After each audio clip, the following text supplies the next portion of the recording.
Ladies and gentlemen, you are now listening to the Ground and Pound cast. It is me, your host, the world's okayest Jiu-Jitsu blue belt Vince, and I got to watch these fights at my co-host house last night, UFC 322, as I watched with Rick. Tell everybody hi, Rick. Hey everybody, UFC 322, fantastic card. Can't wait to jump right into it.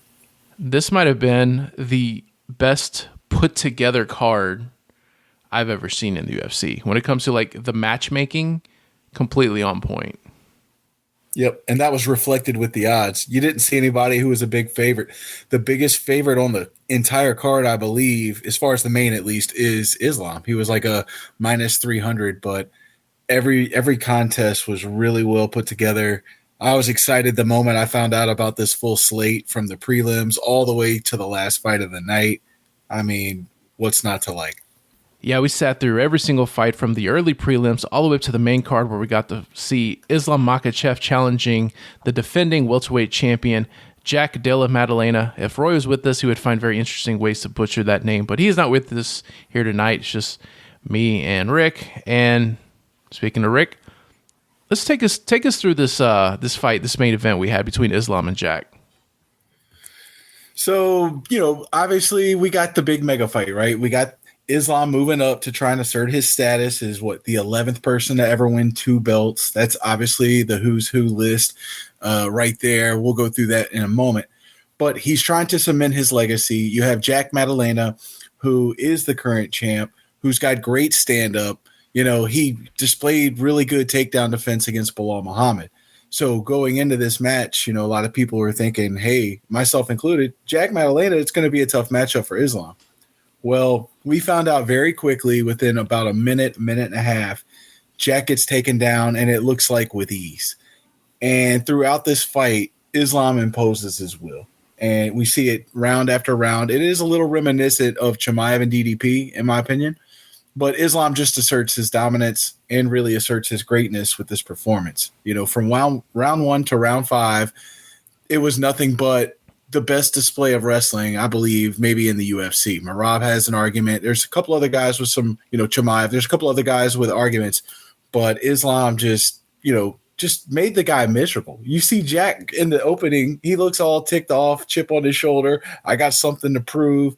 By the start of the 5th round, he looks like he wanted to cry. It looks like he didn't want to get off the stool. That's just how great Islam is. What I saw was nothing less than one of his best performances, maybe his best. And now we're in a situation where we have to start looking at where does he rank all time. But how did you see this fight? Yeah, pretty much exactly just how you described it. There's an old phrase to describe what we saw last night. There are levels to this. So Islam Makhachev showed that it doesn't matter 155, 170.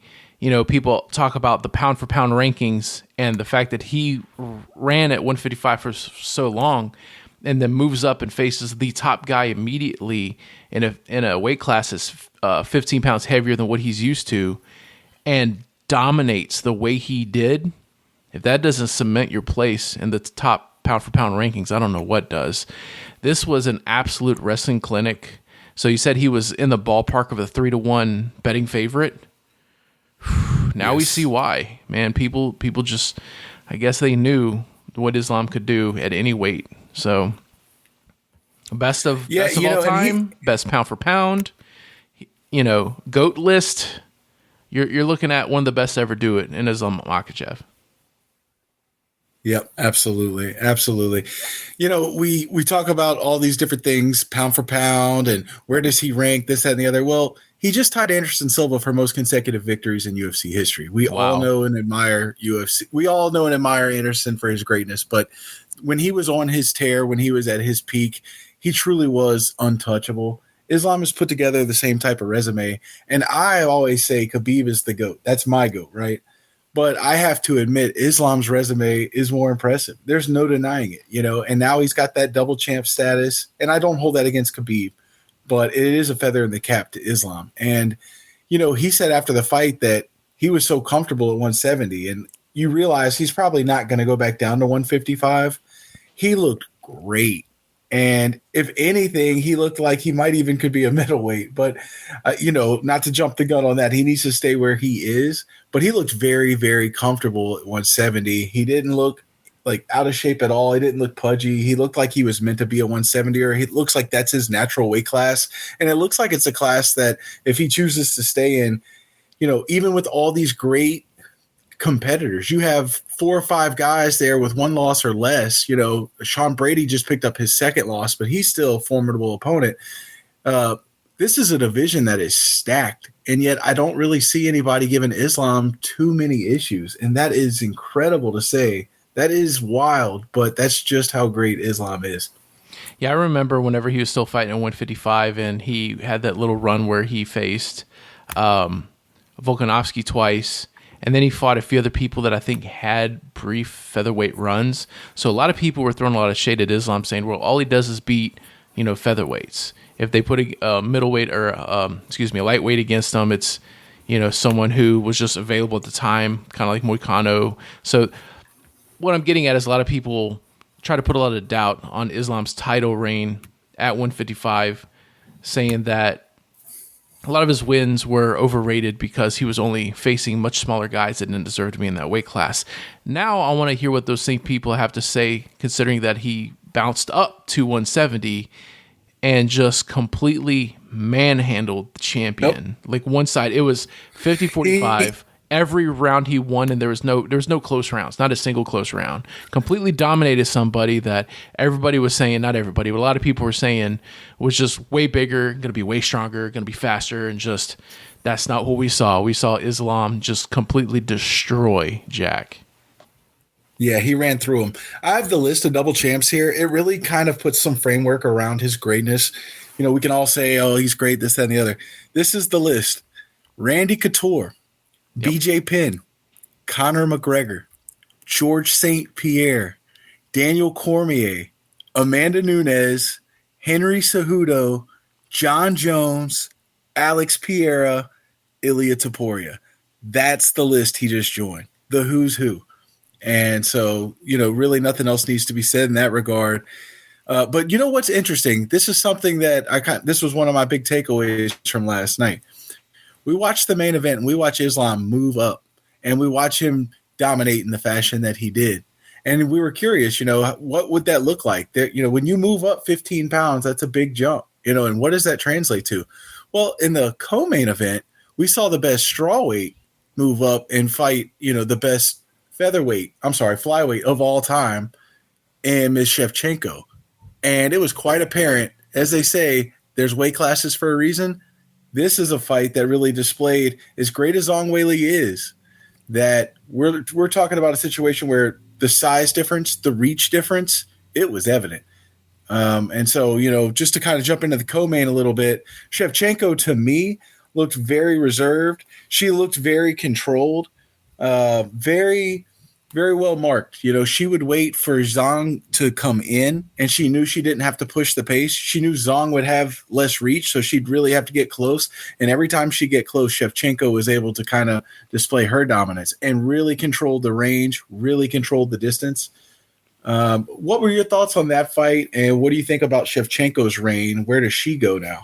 Yeah, so this is a very interesting contrast. Whenever you look at the fight we just talked about with Islam and Jack, and then you look at Shevchenko and Zhang Weili, it was like the same thing but reversed, in that the lower weight class champion moves up and faces the next champion in both these cases. But in the main event's case, the challenger won, the one who moved up won. But in this case, the challenger did not win. And I think the reason comes down to, as you said, there's weight classes for a reason. So you say, well, Islam, was a 155er and he beat the 170er.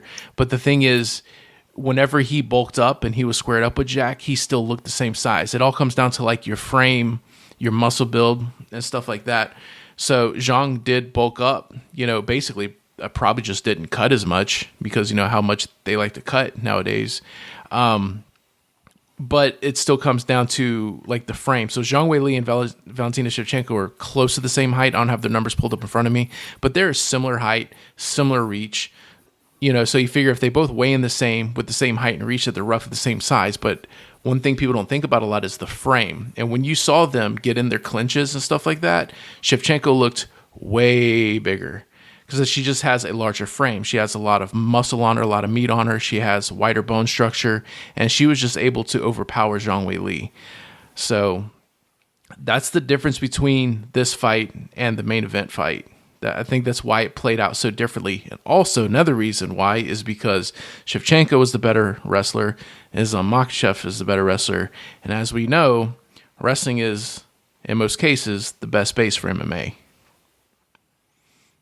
Yeah, I totally agree. We have seen some strikers come up recently and really make their mark.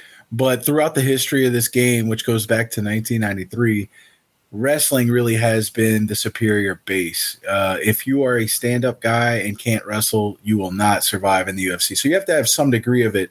Right. And when you don't have it, you really do get exposed. You see it.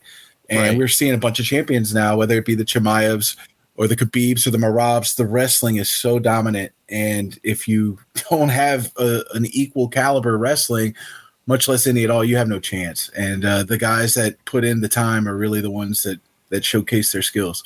Right. The best strikers in MMA, if you want to get to the top and stay at the top, you have to be a good striker who has at least some degree of good takedown defense.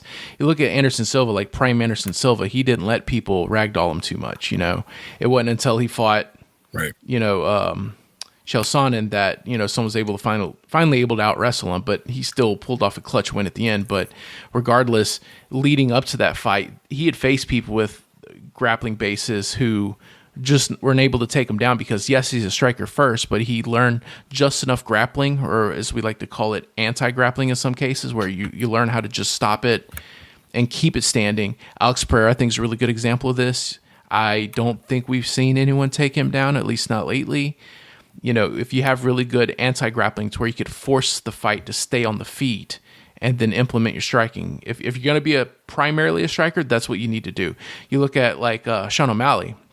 Sean O'Malley, one of the best strikers from a technical aspect in the UFC today, and he had enough striking to make it to the top. He won the title. He got, one title defense, two title defenses? I can't remember off the top of my head. But he was able to win the title. And then as soon as he faced someone who was a legitimate wrestler, he lost that title and never got it back. And he probably will never get it back. So that's what we're looking at. If you're going to be a striker, you need to have some type of wrestling base. So when we look at these four fighters in the main and co-main, I'm left with a lot of questions on where does everybody move. Let's go back to the main event because we didn't get to discuss this too much.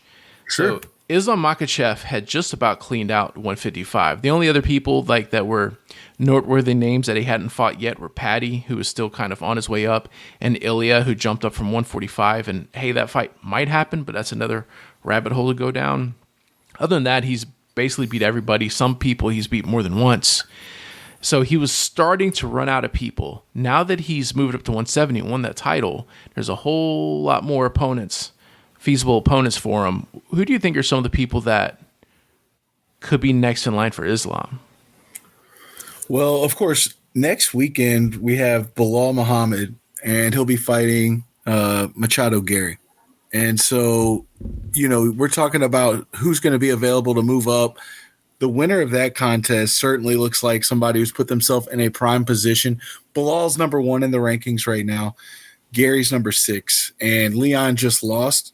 And Sean Brady lost. So really, you're talking about a top 5 matchup, potentially a top 3 or 4 matchup. And so the winner of that, like I said, puts himself in a good spot. I also believe last night, especially that they fought on the same card, you could see Carlos Prates fight Michael Morales. They're number 8 and 9 currently, and of course, this will update here this week. But we're talking about 2 fringe top 5 guys, again, fighting on that same schedule. And so I could easily see them fighting on the same card again against one another. I don't know if the UFC is going to want to burn through 2 of their top prospects and put them against each other, But at the same time, this division is so deep and there's so many good competitors. You know, at some point you're going to have to run into one another. You're still talking about a division that has Kamaru Usman that's getting rumored for a title shot. You know, I've already heard Dana White come out and he kind of pushed Kamaru as the greatest welterweight we've ever seen. And so, you know, when you say stuff like that, it makes you think, what's he trying to do here? Could he be a guy that goes in there and fights Islam, which I think would be a fantastic fight? Coming off Oh Kamaru's yeah. last fight, you know, we were wondering if he was kind of washed or not. Even at 38 years old, Kamaru Usman looked every bit top tier. And so at the very least, it would be intriguing from a matchup perspective, stylistically, you know, two great wrestlers, grapplers. That would be one. But yeah, there's a lot of moving parts in this division right now. A lot of guys moving up. A lot of the older guys we're seeing getting phased out. Gilbert Burns, Jeff Neal, Colby Covington, all outside of the top 10 currently. And so there's a lot of fluctuation. But again, I think you're looking at a situation where I would pick Machado to be maybe his toughest test. And so if he gets by Bilal, we're talking about a guy with range, with power. He can get in and out. You know, I think he might be able to protect it. Well, I know he can protect himself on the ground, but a guy who might be able to keep it standing. Again, some of that anti-grappling, if he needs to use it, I think he's got it. And with the reach advantage he would have, I think that would be the one that would be most concerning if I was an Islam fan. Yeah, and you mentioned Bilal Muhammad. If he beats Ian Machado Gary, I don't know if he'll fight Islam because they train together, but you're still left with a lot of other big names. Like we mentioned a few, some that fought last night, Morales, Prates. We still have Shafkat that's kind of hanging out. You know, he's been inactive for a while, but if he comes back, gets another good win, maybe two, you know, he's probably knocking on a title shot as well. There's a lot of potential matchups, and we still have Jack Della Maddalena still highly ranked. You know, maybe we could put him against somebody who still looks good but recently lost, maybe a Sean Brady. I'm not sure about Leon Edwards, but, you know, he's still roughly ranked close to the same. So there's a lot of options there, I think, for them. You know, do we see Jack fix his grappling defense, his anti-grappling, and come back for a rematch later on? We shall see. And then we got the co-main. I'll start with Zhang Wei Li. I think that's a very quick one to answer. And I think you're gonna. Sure. I think you're going to. I think we're gonna agree on what happens here. So I'm gonna ask you first. What's next for Zhang Wei Li? She's got to go back down. Last night, had it been competitive, we could talk about her as, you know, maybe somebody who fights, hangs around the top two or three, fights one of them, gets right back in there with a shot against Shevchenko. If not, get the immediate rematch because Shevchenko really has wiped out the division. But that was a fight where it was clear from the very beginning. This is just, it's a weight class situation. It's not a greatness thing. The fact she didn't beat Shevchenko, the fact that she didn't even win a round against Shevchenko, that's not really the story. The story is she's a 115er who is fighting out of her class, and she shouldn't be penalized for that. She should go back and get her belt back at 115. Of course, if you're wearing the belt, you have the bigger money fights. You're not going to be wearing that belt as long as Shevchenko is hanging around 125. Go back to your weight class, get your belt back, stack some cash before you retire. You know, it's not like she's on the right side of 30, so go get your belt back, get you some money, and you'll be good to go. I think that's where she needs to go. I think that's where she will go. We'll see, but I think it's pretty clear. I would add my thoughts, but it's basically what you just said. Nothing else needs to be added. Spot on. I was going to say pretty much everything you just said. So, Valentina Shevchenko. Who's next for her? So I've heard, you know, could she potentially move up? I hate that everybody's trying to move all the time. It really is like, what's the point of divisions almost? It's everybody's just moving. The weight's fluctuating so much. Stay at 125, win you a couple more fights. I don't think if she got in there with Kayla Harrison, it would be the same exact situation. It would be a clear size disadvantage. Of course, we know Kayla Harrison kills herself to get down to that 134, 135. How is she 135, dude? How? She looks completely sick. It's when you see her cut weight, you can tell she's on death's door, you know, and I don't say that lightly, but man. Wasn't she in the 160s when she was competing in the Olympics? Yeah, I believe it was 169 when she won her gold medal. So she's cutting from that, which she cut for, 35 plus pounds. So, it's inhuman the way she cuts weight. So Shevchenko gets in there versus somebody who's going to be every bit of 150 something. Again, it's just the same thing. So I think she needs to stay at 125. Take care of any other potential prospects that are coming up. And, I don't know how many more times she wants to get in there, but I believe she's 36 years old, 37 years old. So nothing wrong with going out on top. But if you want another fight or two, I don't see any reason why she shouldn't do it. Yeah. So one thing I noticed about UFC lately, they haven't always done this, but they're starting to do it a little bit more often. When you have a high caliber title fight in a particular weight class, they like to put contenders of the same weight class somewhere else in the card, be it the prelims or earlier on the main card. And we actually got to see this. We had a handful, actually it looks like just two. We had two other welterweight fights. We had the welterweight title up for grabs in the main event. We had two other welterweight fights on the main card, all guys that are knocking on a title shot. So we're going to talk about those fights next. So we had the premier fight of the night, Michael Morales versus Sean Brady. Oh, actually, before we get into this, I want to say when we did our predictions, Zhang Wei Li losing against Shevchenko is the only prediction I got wrong of the night. So I went 4-1. Still, that 5-0 is elusive for me, but 4-1 is not too bad. So anyway, back to these welterweight fights: Michael Morales versus Sean Brady. This was an interesting one. So you have a guy who is a stand-up striker, high knockout percentage, undefeated, going against Sean Brady, who up to this point had only one loss on his record, and has a few knockout wins, but he's more known for a really strong submission game. So once again, you have a grappler versus a striker, and as we've mentioned a few times on this episode already, grappling usually, not always, usually trumps striking, but that's not what we saw in this match. No, Morales, again, known as that great striker, it was really on display. Again, it almost looked like a fight where you had people from different weight classes. Morales is so much bigger, longer. He's humongous. It looks like, what is he doing at welterweight? Yet there he is. He's 19-0 now. He's got 14 wins by knockout, 10 of which happened in the first round. Crazy. And we see him against Brady, and I was really big on the Brady train. I still think he's an excellent competitor. Absolutely. He had an off night, and sometimes when you face great people or great prospects, that happens. You have that happen. Brady had been running through a bunch of really big names. Leon Edwards, he made look real easy. Now, Leon's on a 3-fight losing streak, and we'll jump into that next. But Sean Brady has beaten some quality competition. Gilbert Burns, he's on the downside, but still, it's just the way he's winning these fights. And his only loss was to Bilal, who became champion within a year, I believe, after that fight. So we're talking about a guy who's among the who's who. He had the number 2 by his name. And we see Morales go out there and make it look fairly easy. And I even made the comment last night, it didn't even look that impressive for Morales, which was a credit to him because to me, he just controlled the distance. He played real conservative, but he got his strikes in when he needed to. Even his knockout wasn't like super impressive, yet it was a knockout. And so I look at this as, where is his ceiling? Because again, he just ran through Sean Brady, who's been on a tear, and it made it look easy and effortless. So, big kudos to Morales, a really good young prospect. Like I said, 25 years old.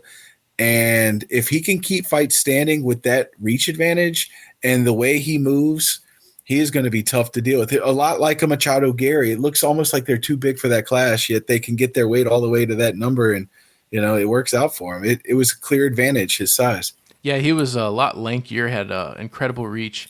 And one thing I noticed about the way he fought is he's patient when he needs to be, and he turns up the heat when he needs to. I meant to mention this on talking about the last fight, and I forgot to, about Valentina Shevchenko, whenever she was fighting Zhang Wei Li, was very patient. She would wait for Zhang to engage, and then she would just counter. She was very, very, very patient, and I think that was one of the contributing factors to her win the fight. Likewise, I have to say about the same thing for Michael Morales here. He would push the pace when he felt the need to, but he wasn't constantly doing it recklessly. He would kind of pick his shots. He was taking his time, just kind of a little tap, tap here and there. And then whenever he would see an opening where Sean Brady's more vulnerable, he would quickly turn up the heat and start dishing a lot of damage. And when Sean Brady would recompose himself, see, some people, when they smell blood in the water, they attack and they don't stop even after the other person's recovered, and they open themselves up to getting countered. Michael Morales seemed to just know exactly when it's time to turn it up. And when Sean Brady started to recover, Michael's like, all right, let me put the brakes on it again, get a little bit patient. He knew when it was time to turn it up and when it was time to dial it back. So he made sure he was pacing himself perfectly and just kept wearing down Sean Brady over time. And 3.5 minutes into the first round, finally finishes him off. And I was really impressed with his pacing, his patience, and also his, what's a good way of putting it? Like his recognition. Fight IQ. His fight IQ, in particular, his recognition of when it's time to, gun it. Because there are times when you should do it. See, some people get reckless. They push really hard when they don't need to and they get countered, or they're being too timid and not pulling the trigger when they should. There's another fight we'll talk about later where we saw a lot of that. But Michael Morales was perfect when it comes to knowing when was the right time to push it, when is the right time to dial it back. It was flawless from beginning to end. It's absolutely flawless. Yeah, you took the words out of my mouth. Patience was really the thing. I mean, he fights like a guy well beyond his years, veteran status, a guy who's been in there a million times, and he really hasn't. 19 fights is a lot, but they, of course, haven't all been at this level. Right. And so when you see a guy that young going up against competition this tough, and to really just kind of go at his own pace and not be disturbed or too concerned with Brady, he was just kind of in his own zone, and he worked, he got in, he got out. Kept the pace, kept the distance. It was, again, flawless. Very impressed. Yeah. I got on my notes here about Morales' hands in particular. He did throw some kicks here and there, just kind of set some stuff up, kind of chop the legs a little bit. But most of his hands, his boxing, absolutely incredible. So if this dude has good anti-grappling, if he has good takedown defense, him versus Islam could be very interesting. It could, we're talking about a guy, I believe, who's one big fight away, two at the most. You put him in there versus, let's say, a Carlos Prates, or let's say a Ian Machado, or even a Bilal, whoever. If you put him against any of those three guys, he's right there on the doorstep if he gets through one of those guys. And speaking of Carlos Prates. Yes, Carlos Prates. I am a big fan. He fought Leon Edwards last night. Leon, who, of course, was the champ, he had the kick heard around the world when he knocked out Usman when he was losing in that fight in the last minute of their last fight. He took him out. And, we're talking about a guy in Carlos Prates who is known for his stand-up. And Edwards, which I did not realize, actually is really, really versed at grappling. He's Brazilian Jiu-Jitsu black belt. Is that correct, Vince? Yeah, he's a Brazilian Jiu-Jitsu black belt, and actually had a decent takedown game. I haven't really seen a whole lot of it display in the last handful of fights I've seen from him, but in this particular fight, he actually chose to grapple with Prates a little bit. And I haven't seen the official scorecards. They still do scorecards even if it ends at a finish, just to show like what the judges are thinking about it. I should probably look those up at some point. But I don't know about you. I had Leon Edwards winning that first round. He wasn't able to really hurt Prates, but he did take him down a few times. He was able to take his back and kind of try to attack some chokes. And when he couldn't get the choke, he started punching him in the side of the head. There was a very comical moment where Edwards was on his back while Carlos Prates was like standing up, and he's just on his back like a backpack. And since he couldn't quite get a choke, he just started punching him in the side of the face. But because of the angle, he couldn't really wind up and to like hit him hard. So it's kind of little pitter-patter punches to the cheek, which wasn't hurting Prates at all. And Prates kind of just gave this smirk and just let it happen. Like almost like if I was playing with a kid and a kid starts like hitting me and I just kind of like, whatever, That's kind of the same look he had on his face. And it made everybody laugh. Everyone in the room laughed. I think I heard people in commentary and in the audience laughing, but I still had Edwards winning that round anyway. Even if Prates had a funny moment there, I don't think he did enough to win that first round. So, yeah, I agree. Whenever you give up your back, you look at that. If everything else is pretty much even as a round where you probably don't get the nod, and that's what we saw there. Leon has the heart of a champion. Leon, again, well versed on the ground. He did his thing, but Second round, we got Prates coming out, and man, I He turned wasn't it up. necessarily, yeah, I wasn't necessarily super blown away with the knockout itself, but just the mentality coming out. He was just like, you know what, I'm gonna go get this guy, and he really took the fight to Leon. He was not going to get taken down. He was not going to go back on the mat. He wanted to stand there.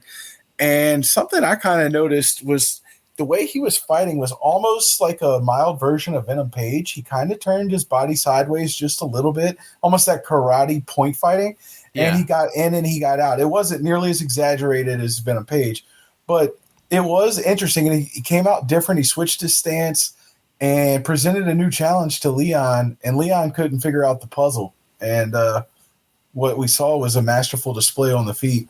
And a guy that really makes you wonder, everybody's chasing Islam. And so naturally what we're going to do is try and figure out who competes well, who looks like they match up well stylistically. And if you, to your point, if you got that anti-grappling and you can keep it standing, which I believe Pratos can, then he's a guy who could potentially be a problem for Islam. This division is just so stupid stacked right now. Welterweight really in the last year has come out of nowhere, is maybe the best division top to bottom when you really break it down. And Prates being one of the elite strikers would be an interesting challenge. So I'm, like I said, big fan. I think he's got a good personality. People tend to like him. And I think we're going to see this guy continue to elevate in the standings. Right. I do think he still needs to work on his anti-grappling a bit more, though, because if I remember correctly, the reason why he lost against Ian Machado Gary is because for 4 rounds he was getting taken down a lot. And Leon Edwards took him down to win the first round, at least in my opinion. I know that Prates does have a little bit of grappling. I've seen him display it a little bit, if I'm not mistaken, but Islam is a very different type of grappler. I've been saying for a very long time, and I want to keep on going back to Islam over and over, but it's kind of the narrative here. This was a card kind of built around the welterweight division.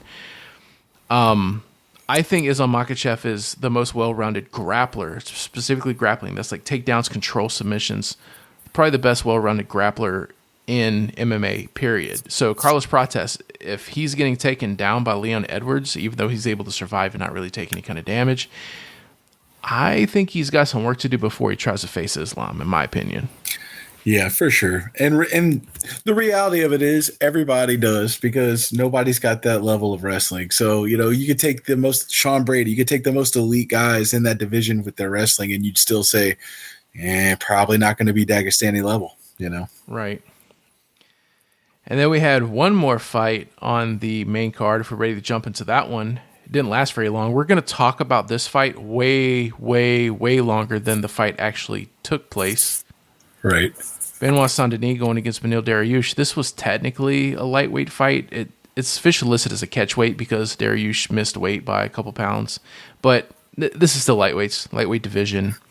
And I had Benoit winning this fight. I predicted he was going to win the fight. And I even predicted that he was going to win by KO. I don't know if I announced that on the podcast, but I know online I'd said that I thought Benoit was going to win by knockout. I also said that I thought this could have the potential for being fight of the night because I think these two are really fun to watch. I was not expecting it to end in 16 seconds. Yeah, 16 seconds is all it took. And that's actually after Dariush came out and had a tremendous leg kick, calf kick. Yeah. And Benoit Saint-Denis definitely acknowledged it, felt it, and proceeded to knock him out right after. We're talking about a fight that each fighter landed 3 strikes, and it didn't even seem like it was that many. The way that the fight played out was Dariush hurts him, and then he returns fire, and it's over. And I'll say this because we'll just talk about the elephant in the room. There's been the gambling scandal that's gone around in the sport, and when you see a fight that's that quick, and the way that you watch Dariush fall down makes you think, yeah, he was knocked out. But the punch itself doesn't seem, especially for being both guys fresh, it didn't seem like a knockout-worthy punch. Now, he did hit him right there above the ear. And, of course, you get hit right there, you could go out. But I'm watching this fight thinking, man, like, this is it. It almost looked like he took a dive. I don't believe that he did, but unfortunately, you have to have that skeptical lens. And it was just so quick. It made you like, man, it's already over. Like, I was really about to sit down and enjoy this fight, and it's like the first card of the night on the main card, the first fight on the main card just ends abruptly. I was Right. really looking to see a great ground battle, some jujitsu exchanges, some, just I really wanted to see what this was going to play out, and I was kind of bummed it ended so fast. But BSD's a killer. He continues to put on fights that you want to watch, whether it's win or lose. They're entertaining. I don't think I've seen a bad BSD fight. They're No. all fun, Yeah, they've all and been good. so yeah, they're all fun, man. So it's good for him. Dariush, I don't know where he goes from here. Of course, he looks a lot older than he really is. His gray set in early on him. But at the same time, he's still not young by any stretch of the imagination. He's been in the game a long time. And I'm curious to see if he keeps going, curious what his contract looks like. But, we're talking about a guy who has lost 3 of his last 4. And so, it'll be interesting to see what happens. Right. And speaking of the betting scandal, we had planned on doing another special episode where we talk more in depth about that, but we just couldn't make it work. The schedules weren't lining up. So we're going to try to get that out at some point, but I'll keep you all updated on that. But yeah, this fight, I was saying, here we go. It's the main card. I'm so excited for this fight. You could ask Rick. I've been telling him for weeks that this is the fight I'm most excited for that was not a title fight. I've been saying that for weeks, probably over a month, ever since the fight was announced. And soon as like they square off, I get comfortable in the seat. I'm all ready, and I'm like, oh, Darius got a leg kick, and oh wait, it's over already. What? and on paper it says 16 seconds, but if you want to get technical, it's more like 13, 14. Like when they say 16, that's like when the ref jumps in and says, okay, he's knocked out, waves his hand, it's over, and that takes a couple of seconds. When Darius was unconscious and face first on the mat, was probably in the ballpark of the 13, 14 second mark. He was out. It was, Yeah, I mean, one of the quickest finishes. Yeah, one of the quickest finishes we've ever seen. And when it's the first fight on the card, it's one thing if it's anywhere else, but when you really like, all right, here we go, and then it's over. It's not necessarily like a bad feeling, but it's more of a hollow feeling, like, oh man. And if you're out there paying the good money to watch these fights, sometimes you want a little return on that investment. And we didn't really see that, I don't think, in the first fight, but nonetheless, it was that's a really nice exclamation point on your resume if you're Benoit Saint Denis, and now I think he jumps right back into contention with that impressive first round victory. All right, so we have Dariush is going to obviously fall a good bit in the rankings here. I don't know if they're going to keep him around a little bit for kind of like low top 15 gatekeeper status, or maybe it's time to cut him loose. I don't know. I hope they keep him around because I really am a big fan of Dariush. But yeah, after that performance, is his chin gone? He's 36 years old, which isn't ancient, but no spring chicken either. Benoit Saint Denis, man, lightweight division. There's a lot of, very strong contenders in this division that I think that he could be looking at trying to fight soon to try to work his way up to a title fight. Let's look at the rankings here real quick to see some potential future matchups for him. Well, you got right ahead of him, you got number 12, Michael Chandler, the most overrated competitor in the sport. I don't understand how he's number 12, but I ignore him in the rankings. He doesn't belong there. It really makes no sense. He is as relevant in the rankings as Colby Covington is in the rankings at welterweight, which let's see. Colby Covington's still ranked 11. I don't know how. Michael Chandler ranked 12. But anyway, Benoit Saint Denis, I've been saying for a long time, makes no sense that he's ranked below Chandler because Chandler is 2-5 in the UFC. Benoit Saint Denis is like 2 losses, but 6-7 wins, something like that, and very impressive wins. I could see him maybe wanting a rematch against Moicano to try to get that win back. Maybe Fizzy. He just beat Dariush. You still got Gamrot, Hooker. There's a good handful of people here. I don't think we need to jump him up too high just yet. Give him another top 10 outside of the top 5 opponents, whoever's available. And if he looks good in that one, give him a top 5er. If he keeps up this momentum, he's 2-3 fights away from title shot probably. Yeah, I mean that's such a convoluted division as well. You got so many different moving parts. It's also just a deep division. So many people are sort of worthy of a title shot, but it's like who's in line next, Well, and then you got to wonder too, like you have Taporia, who's the lightweight champ. Of course, we're hearing all the rumors he might try and jump up and fight Islam at 170 at the White House. If that happens, we know how they do it now in the UFC. You're putting down the belt. So you're talking about a division where I'm looking at it currently. You have Taporia as the champ. Islam is still in there as number one. So you take out the top two. Now you have Sarukian, Oliveira, Holloway. Holloway, he could potentially be somebody. You got Paddy Pimblett, which if he were to beat Taporia, what does that do? Does Taporia try and get the rematch? Where does he go? Does he stay? Does he move back down? Who knows? Point is, there's a lot of flux in the division right now. Oliveira, Justin Gaethje saying he needs a title shot or he's out. Do we see him out of the division in a year's time? Win, lose, or draw? So I just think there's a lot going on in this division. Chandler should be on his way out. Dariush on his way out. So, yeah, I mean, he could move to the front of the line fairly quickly. He just needs one really good win, I think. And we're talking about him being in a title, within a year or so. Do you think he should try to get that win back against Moicano? He just beat the guy who beat Moicano. Yeah, it's just, man, that's one of the more uneven matches that we've ever seen. It's not that they don't necessarily have a great match or that BSD wouldn't be able to go out there and beat Moicano. He most certainly could, but just the way it played out when they first fought, it was a butchering. There's really no other way to put it. Bad. It was so bad. And so, if you're BSD, part of you wants to get that one back, but part of you also remembers, like, this guy whipped my tail. Like, do I want to get back in there with him? He's a competitor, so I'm sure he would, but that's probably why he does what he does, and I'm just here talking about it. But, man, I don't know if I'd want to get back in there with Moicano, man. So I don't know. If they throw the fight at you, you have to take it. But I would just hope if I'm him, they give me anybody else. Side note, from a pure personality standpoint, Moicano is right at the top for one of my favorite fighters in the UFC currently. I could listen to that dude every post-fight conference, or not conference, but even the conference and victory speech, whatever. Every time he's on the mic, I'm like, this dude just spits pure gold. He is really funny. I love Moicano. Moicano like steaks. Moicano like money. One of my favorite things he said, we try to keep the language mostly clean on this podcast, so I can't repeat exactly what he said, but whenever Joe Rogan asked him, what his thoughts are on taking a fight on something like 2 days notice against the number one pound for pound at the time, the lightweight champion Islam Makhachev, I cannot afford to lose. There's a lot more colorful language, but like just the energy he had behind it.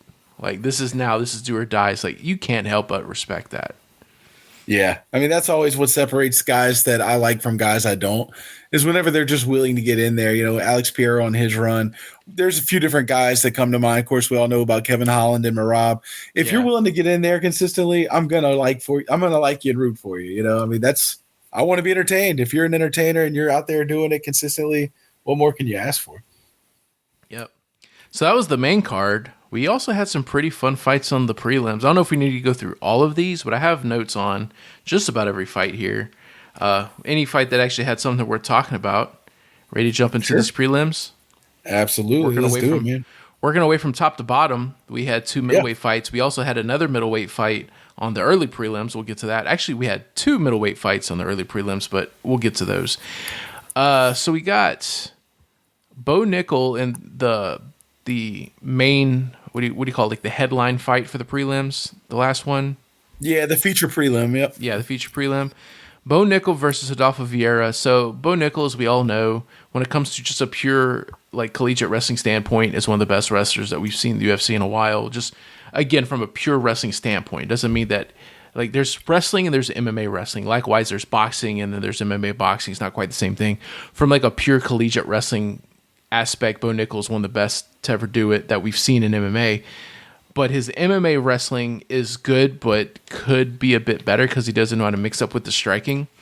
And in the last fight, we actually saw that on a display whenever he went against someone, RDR, who knew how to at least stop Bo Nickel from getting the takedown and then was able to implement his striking. And Bo Nickel showed he has absolutely no striking and got destroyed. The fight before that, he fought Paul Craig, who is a great jiu-jitsu guy with not a lot of striking, and Bo Nickel, good wrestler with not a lot of striking. So it almost seemed like they were both fearful of each other's grappling, and they stayed striking.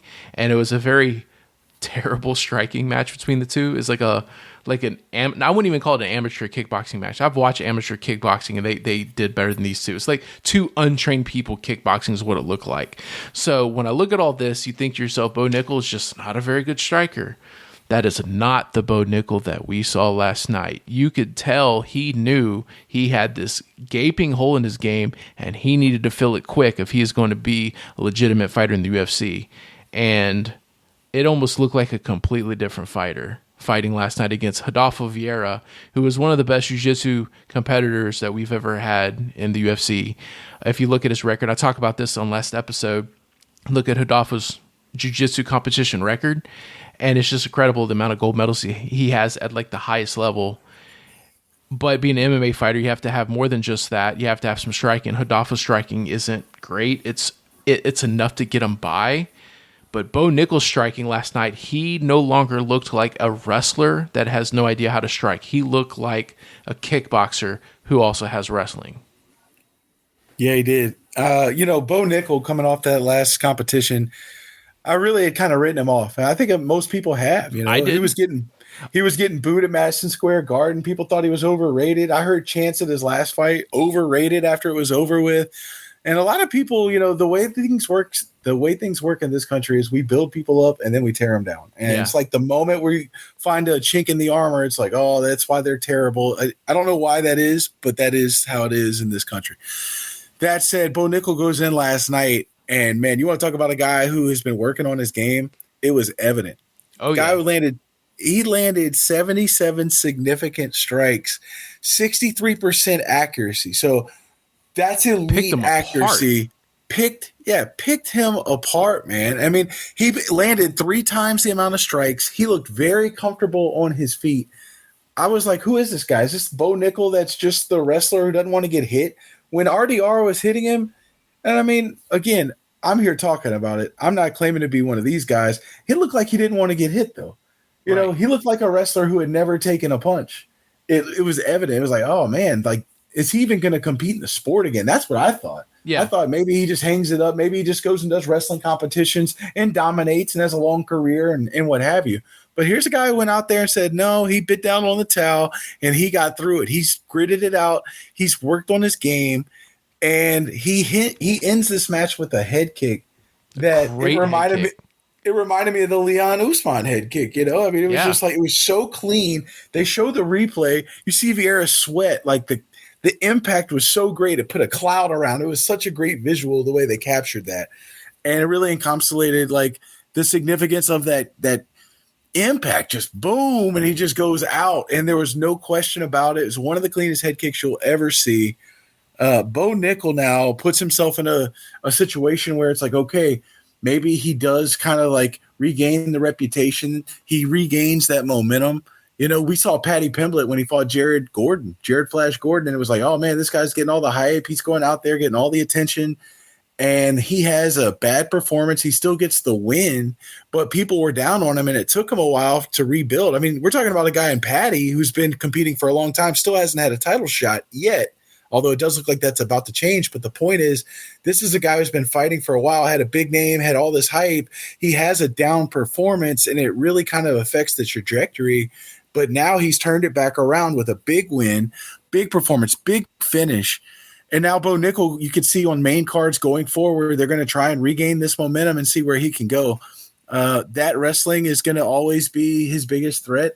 But when you can stand and bang and not look like you're scared and actually know what you're doing and rolling the shoulders and man, it was beautiful. I was like, okay, Bo Nickel's really worked on it. So I cannot wait to see where he goes. I'm very curious what you think might be his next fight. Everything looks so different now. Yeah. So you said earlier that a lot of people counted it out, and I even admitted that I counted him out. But if you go back and listen to our predictions, I did pick Bo Nickel to win. Not because I think he's so amazing, but when I look at stylistically, Rodolfo Vieira being a jiu-jitsu guy and Bo Nickel being the type of wrestler he is, tends to not be threatened by jiu-jitsu guys. So I just thought stylistically it's an easier matchup for him. I didn't expect him to come out and put on a striking clinic. I thought he was going to go against a jiu-jitsu guy who's not afraid to go to the ground, but Bo Nickel's going to get like a strong position and just like smother him and smash him or something like that. Kind of like what we've seen before whenever he was using his wrestling and getting wins against people that didn't know how to stop it. But that's not what we saw. We saw a striking clinic. Now, some people might want to make the argument that Rodolfo is not a striker, so it's easy to outstrike someone who's not a good striker. But there's a way of looking at it like that. But whenever you actually watch the way Bo Nickel did his striking last night, it wasn't simply putting together punches and kicks against somebody who doesn't know how to deal with it. What we saw was proper technique. It was proper setups. He was throwing properly. He was chambering properly. The way that he was flowing and kind of bouncing around, because wrestlers or grapplers in general tend to be a little more heavy and flat-footed, where strikers tend to be more, agile and the kind of gliding around on the mat and kind of bouncing around. The way he was moving looked like a trained, seasoned kickboxer. What we saw was good, proper technique.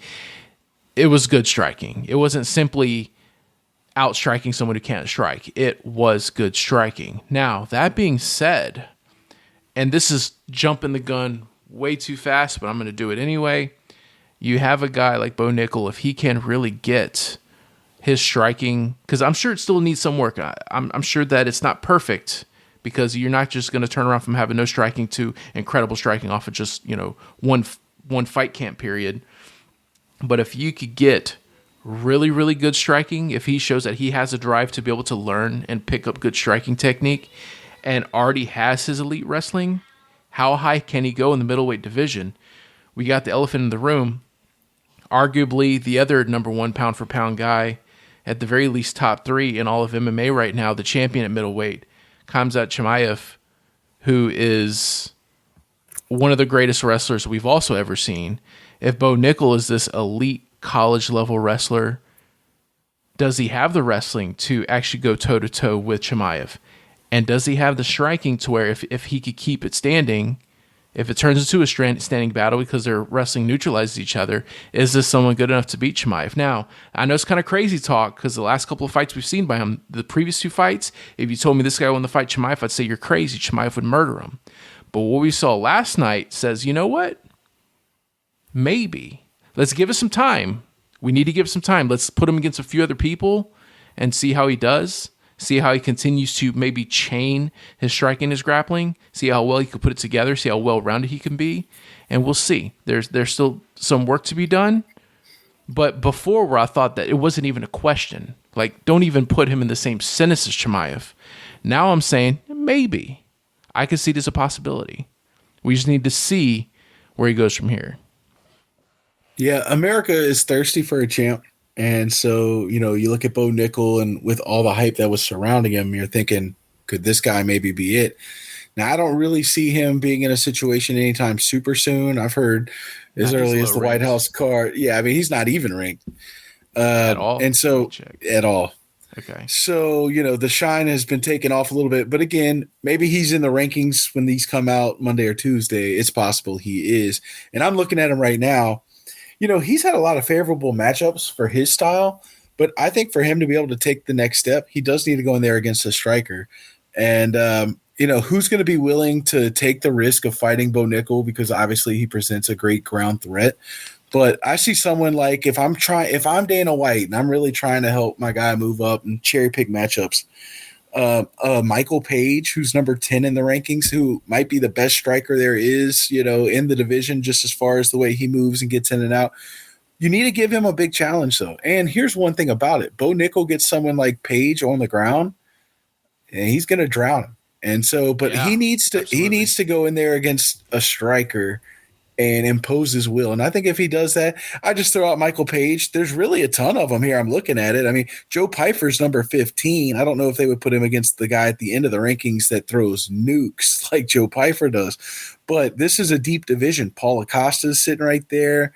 Doldize, he's coming off a loss. That might be a good one. Cannonier, is he ever going to actually look old? He's number 10 as well. He's tied with Page. He's a guy in his 40s, though. That might be a good one. And then I don't know that you put him any higher, but you get him somebody in that 10 to 15 range, and he wins. And, I mean, Paul Acosta at this point in his career, gatekeeper. Marvin Vettori, who's fought for a championship before, but he's proven he's just not the well-rounded martial artist to be the elite. He could be gatekeeper status as well. You just need somebody in that range. And Right. just depending on how he looks, he really is somebody that could be exciting and fun to get behind. He could be a champ for America, but anyway, that's down the road. Maybe he fights a Sean Strickland and they can determine the best American welterweight. I don't know. Brendan Allen's there as well. A Middleweight. lot of good guys. I'm sorry, middleweight. A lot of good guys there sitting in that division. But again, I'm excited to see where he's headed because with all the questions we had going into last night, it feels like 24 hours later, we're looking at completely different outcome. We're looking at completely different prospects for who he'll go against. And it's just exciting. The more good young talent we have, the better off we are. So kudos. And moving right along to the next middleweight fight, we had Gregory Robocop Rodriguez going against Roman Kopylov. Now, I was double wrong about this fight because, first of all, I had Kopylov winning. I predicted he was going to win. Most people I talked to, just about everybody, said Robocop was going to destroy him. And I said, don't underestimate Kopylov. I think he's really, really good.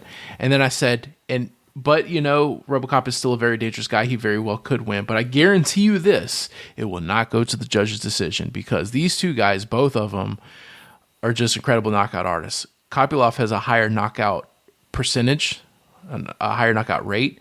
Robocop still has a pretty high knockout rate himself, but when he does knock you out, it's violent. It's like the most brutal knockouts you'll ever see. So between the two, throwing hands at each other and kicks at each other, more so kicks with Kopylov. He has really good head kicks, and Gregory Rodriguez with his punches and some kicks, but mostly punches. I'm like, there's no way this can go to decision. I'm predicting Kopylov's going to win, but even if I'm wrong, win or lose, it's definitely going to end in a KO. And I was wrong in both avenues because it did go to decision and Robocop won. It was a pretty decent fight. I think what happened here, and I'm going to get your opinion on this. I think maybe what happened here is both of them knew the danger of the knockout power that the other one had. So when they fought, they were, I don't want to say that they were timid because they weren't timid. They were measured. They were patient. They were making sure that when they would throw, they didn't open up their guard too much because all it takes is one little slip. One time you drop your hand a little bit too much when you throw a strike and then you get caught and the fight's over. I think they both respected each other's power so much that they just didn't open up quite as much as they normally would have. And it resulted in a fight where they didn't do as much damage as they would normally do to other opponents, and that's how it made it to the decision. That's at least what I think happened, and that's the reason why it went to decision. What do you think about that? Yeah, I agree. There's a lot of respect shown. Two things were kind of obvious from the very beginning. Kopylov was the quicker fighter, and Robocop looked to be the more powerful fighter. Absolutely. And so Kopylov would kind of work in and get out real quick. In the first round, he was actually able to get him to the ground, and he hip tossed Robocop, got him to the ground. And I felt like that kind of stole him the round in what was otherwise pretty much a toss up. I don't really think you could say definitively one guy won over the other, but that was kind of like the deciding factor. But after that, I think Robocop really kind of, he put it on him a little bit. He had more damage in round 2 and round 3. The one thing we've seen out of Robocop, he does tend to get tired. And I think he took that into effect. Carrying all that muscle mass, it's going to just wear you out with the quickness, right? And it looked like, to your point, he was conserving energy because the last thing that you can have happen in one of these contests is you run out of gas. Because the moment you run out of gas, it's over. And so he looked very measured, and he was still fresh enough to put enough damage on him in round 3. He won round 2. Round 3 was, winner take all. Robocop left enough gas in the tank to be able to take care of business and get it done. But, no shame on Kopylov. I thought he looked pretty good, but Robocop, man, what a fitting nickname too. You see that guy, you're just like, what a machine. Because when it's going right, it is scary, man. Like that guy, we were talking about it, I think probably has the most power in the division. I mean, just straight up power and strength. That guy looks humongous. He looks like he'd be cutting to make 205. That how he gets in that 185 frame, I don't know, but man, what a machine, what a performance. He looked good. Yeah, there's a couple of things that took away from this fight, a couple of things I didn't really know about. So right before the fight started, whenever you have the commentators, because they give you a little background, right? They're like, this guy's a striker and he has this and that. And, they talk a little bit about him before the fight actually starts. When they're mentioning Rodriguez, they said he actually has I think they said he's a jiu-jitsu black belt. They said he actually does have good grappling skills, but he just doesn't prefer it. He likes to stand and bang, kind of like Sean Strickland. You know, people say that Right. people that train with him say he's an incredible grappler. He just doesn't like to do it. So they were saying that he has all this grappling ability, but he just prefers to box instead. And they're like saying, I wonder if we'll see a little bit of that grappling in this. And he actually did. I can't remember which rounds they were, but there's a handful of rounds where he was shooting takedowns and trying to set up foot sweeps, and he was actually trying to grapple. It was mostly striking, but there were a few moments where, yeah, he was trying to implement some grappling. But Roman Kopylov showed that he actually has good, we talked about this earlier, anti-grappling. It doesn't look like Roman Kopylov is a grappler, but you know, you mentioned earlier, I think in the first round you said he ended up foot sweeping him. That was actually a counter to RoboCop trying to take him down. The foot sweep like that, it looked like probably an Uchimata or one of those. I can't remember all the judo names off the top of my head, all those weird Japanese names, but a lot of times you set those up where someone's trying to take you down, but they put themselves at an imperfect angle, and when that happens, you turn your hip, and it's just you throw your leg up and you just flip them, and that's actually what he did. But there's a few other times in the fight where Rodriguez was really trying to take him down. He would shoot for a leg and he would drive him to the cage, and you would see Kopylov would get like an underhook. He would kind of whizzer out. He would turn. He would free up his leg. He would sprawl. He had pretty solid anti-grappling. And as we said before, if you want to be a good striker, you need to have good anti-grappling. If Kopylov does have this striking acumen that he does have, even though he did lose, he still put on a pretty solid performance. Everybody that knows him knows he is a very solid striker. A solid striker with good anti-grappling is still a dangerous opponent. I don't care if he's, I think on a 2-fight losing streak, doesn't matter. This dude is still a dangerous opponent. So I'm going to keep an eye on him regardless. I'm a pretty big fan of him. But another thing I noticed, another takeaway, is Rodriguez hits so hard. So there's a lot of times people get hit and they might get cut, but you don't really see them react to it. You know whenever something hurts, you know? Someone gets hit and you see them wince. You see their face wince. You see them want to back away and create space. And we actually saw that a lot towards the end of the second round and a lot in the third round. Sometimes they'd end up in a clinch, and while they're in a clinch, Rodriguez would start like throwing a couple of body shots at Kopylov, and you'd see like his face like just like, oh, I do not want to be here. And he would, you know, have to like frame, separate, and get away from him. And then Rodriguez would start hunting, start going after him, and Roman was backing up. He did not like getting hit by Rodriguez at all. So I've seen a handful of Kopylov's fights. He could take some pretty good hits, but when he got hit by RoboCop, he's like, I don't want any of this. And that just makes me wonder, how hard does this dude actually hit? Yeah, I mean, 24 contests, 11 knockouts. And I'm looking at his most recent little run right here. He's won 5 out of his last 6. KO by elbows at UFC 292. TKO over Brad Tavares by punches. He fought Christian Duncan. That went to a decision, which they rarely do when he fights. He did lose by TKO to Cannonier. That was his one loss. Jack Hermanson, Jack Hermanson, he KOs. And last night, of course, he gets another decision. But, I mean, he's on a tear. And he's a guy who just, man, those punches, you know, I heard Khalil Roundtree, he was talking about his fight with Alex Pereira, and he said, man, he just hits different. And I think for the middleweights, that's the same thing. When they get hit by RoboCop, they're like, whoa, what is this? Like, this is not what I'm used to seeing.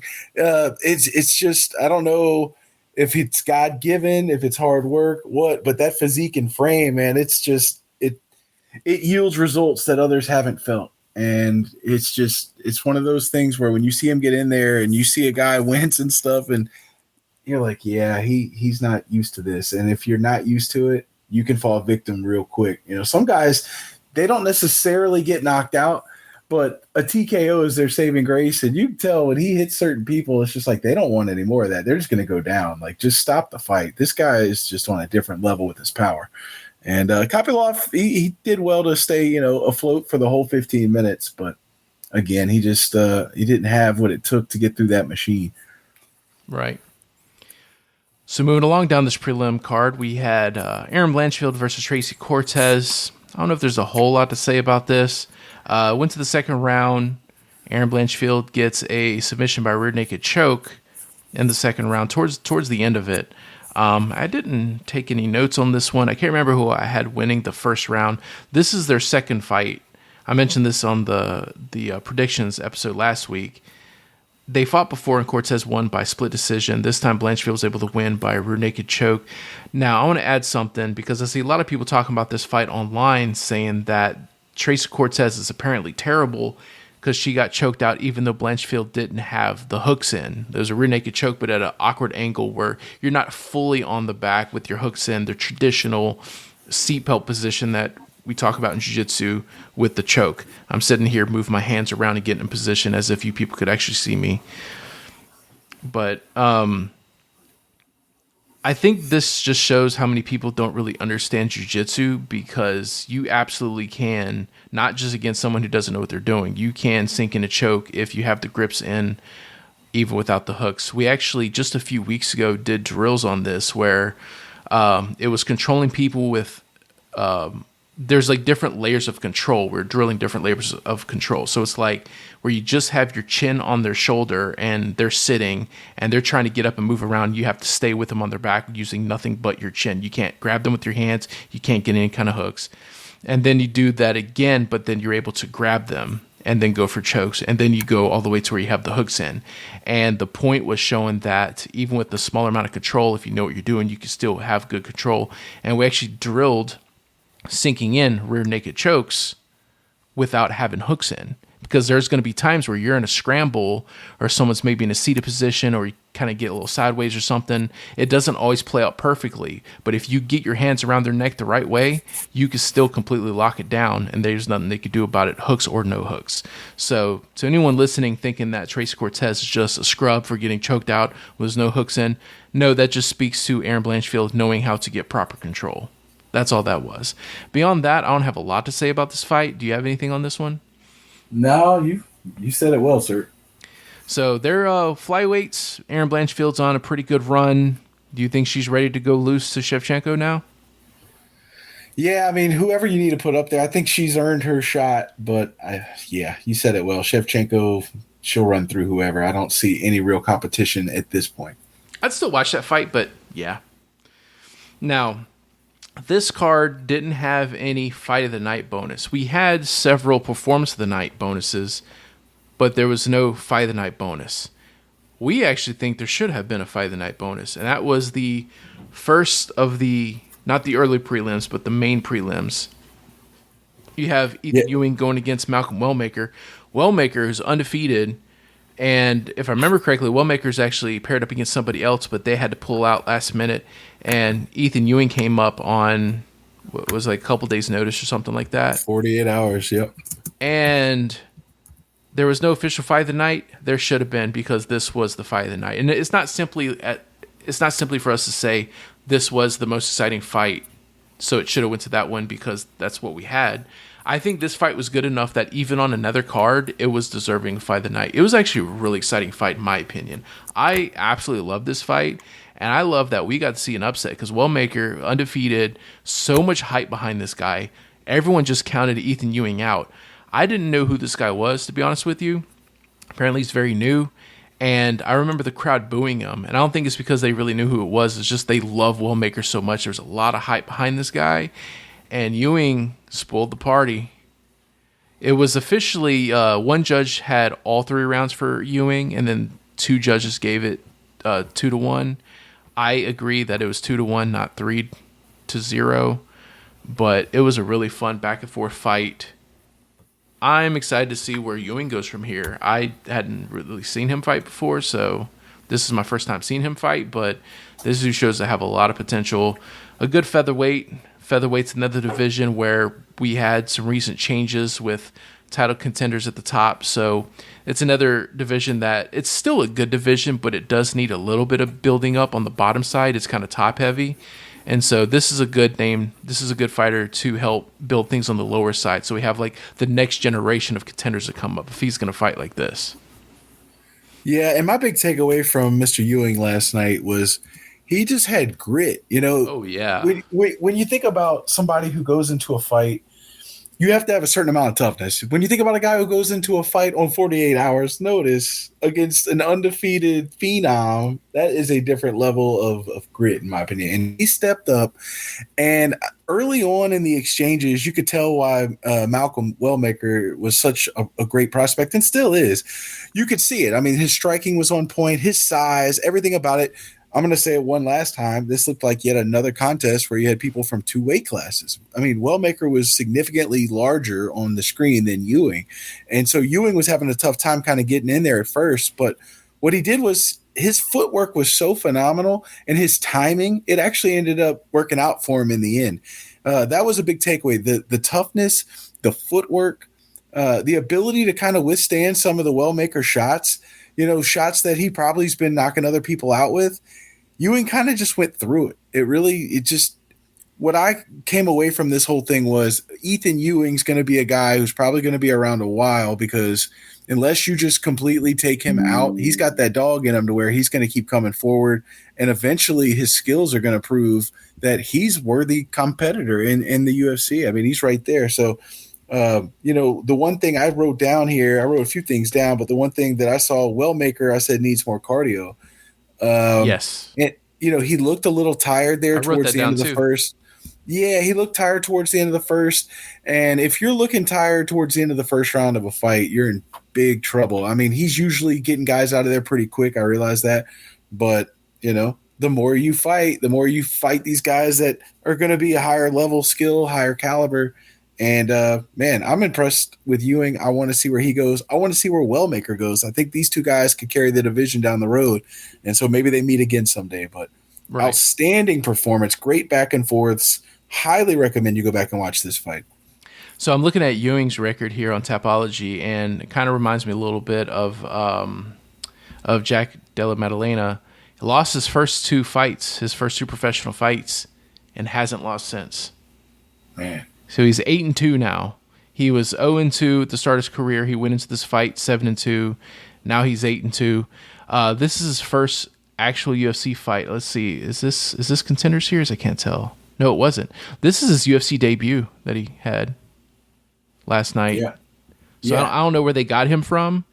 I don't know if he was sitting as some, I don't know, maybe Contender Series backup or something like that. I don't know. Because this is his very first UFC fight. He got called up on 2 days' notice to fill in and beat an undefeated prospect. So what a statement. And now he's a guy. It's just funny how when you watch all these things, how they play out. We always talk about this guy getting shine off that guy and what have you. But that's what this is. I mean, Malcolm Wellmaker was supposed to go out there and take care of business against this guy who wasn't even on the roster. And now everything's reversed. And now everybody's going to be looking at you and going forward and like, wow, who is this guy? It's just funny how it works. Reminds me of a Call of Duty commercial back in the day where they're running around and they're like, Jeff is really great at this game. And then Sarah shoots Jeff, and then Sarah's running around. Sarah's great at this game. And then somebody else. That's kind of what you saw here. You saw somebody who's supposed to be this, and then another person comes and steals the shine. And how far can they run with the torch? And this is why I like watching fights and paying attention to people that I haven't heard of, because you never know what they'll be later on. So you could say years from now, let's just pretend, hypothetically, Ewing, goes on his awesome tear, becomes the next featherweight champion, beats Volkanovski 3 years from now or whatever. I'm just spitballing crazy what-if scenarios. But we could say, man, I remember how many UFC debut we're talking about, on some prelim on a 2-day notice. And now look at him, champion. It's so great. You never know, I mean, the odds of that happening are low because there's just so many people that come and go. But, yeah, this is why we like to pay attention to the little guys that are working their way up. Because every great fighter, all of them started off as a nobody at some point. You got to start somewhere. Except Brock Lesnar, because he was a WWE star. But and Ronda Rousey. Yeah. Well, I mean, she started in MMA as like women's MMA before women's MMA was really all that popular. She was, an Olympic silver medalist. So it's like, all right, let's say she does an MMA, and oh crap, she's killing everyone, Right. So now we're done with the regular prelims. We got the early prelims. This episode's been going on a pretty long time now. I don't know if we need to go into great detail on all these, but I just want to say real quick, we have this guy called Kyle Dawkins. He has a very interesting MMA nickname, one of the cooler nicknames I've heard, the Dark Knight. Not the Dark Knight like Batman, The Darce Knight. Can you guess how he won last night? Heel hook. No, this might surprise you, but it was a Darce. Oh, yeah. That was my Darce second choke. guess. Against Gerald Mearshart. So that was fun to watch. And of course, the UFC fight or UFC card would not be complete if it wasn't an eye poke. We had Pat Sabatini against this Chepe. I'm probably mispronouncing that. Mariscal, and to the point where blood was coming out of his Sabatini's eye. Yep. I mean, from the corner of his eye, you could see the blood, and he'd wipe it, and it would start running back down again. All you can think about is Tom Aspinall and what is going on in this sport. But yeah. Yeah, and it was a really weird eye poke, too, because most eye pokes that we see are standing, and they're pawing at each other's face, and you kind of Three Stooges them, just yoink. No, they're on the ground. I think maybe full guard from Mariscal, like he was on bottom, and he kind of reaches over the back of Sabatini's head to kind of like do like a head grip, you kind of control the posture by pulling their head, but he reached so far around that over the back of his head, and then fingers come around the front of his face. And once again, I'm doing my hand motion as if you people could see me, but he ends up wrapping his hand and arm all the way around the back of this dude's head, and the finger catches the corner of his right eye. Did you think it was intentional? I saw the replay, and it's shady. I could see it. I could see the possibility of it being a mistake because, like, I know doing jiu-jitsu, that is a technique where you're trying to control their posture by grabbing their head. I've never reached around that far. I could see maybe you're in the heat of the moment, you just reach over like really deep as best you can quickly and maybe do it by accident. But when they showed it on the replay, I don't know, man. It looks super intentional to me. I look at some eye pokes and I can see some as being accidental. Manel Kopp, like his are not accidental. This is one where if you had to put a gun on my head and say, do you think it's intentional? Yes or no? I'm gonna say yes. But I'm not saying for sure that was definitely intentional, like Kopp, Manel Kopp. Like those, you see the replay on that one. He's like, his fist is coming at his face. Yeah. And right before he makes contact, he's throwing a punch. Who opens their fingers mid-punch? That was intentional. This one, I'm leaning towards yes, like to try to make it look like an accident, and he got away with it. But I can't say for sure. I'm like 60% positive it was intentional. And it was like right at the end, and Sabatini pops up, and he was like, he poked me in the eye. But that was like right at the end of the round. Like the horn sounded and everything. So the ref didn't even get a chance to break up the action or anything. So they do the normal 1 minute break between rounds. So that means poor Sabatini didn't get his 5 minutes of time like he would normally have in that situation. But you did see the ref go and give Mariscal a pretty stern warning at the beginning of round 2. And it continued, and Sabatini won. So, yeah, the right guy won. Whenever you see somebody get eye gouged, it makes you wonder. Whenever you see somebody get eye gouged on the ground, it's like, what's really going on? And then looking at the replay, it just seemed intentional. I mean, he's reaching his hand. Yeah. And you can't tell me he didn't know. Like, yeah, it wasn't a good look. And then again, you see the blood coming out of his eye, and it's like, oh man, what do we have to do to fix this problem? But another story for another day. All right.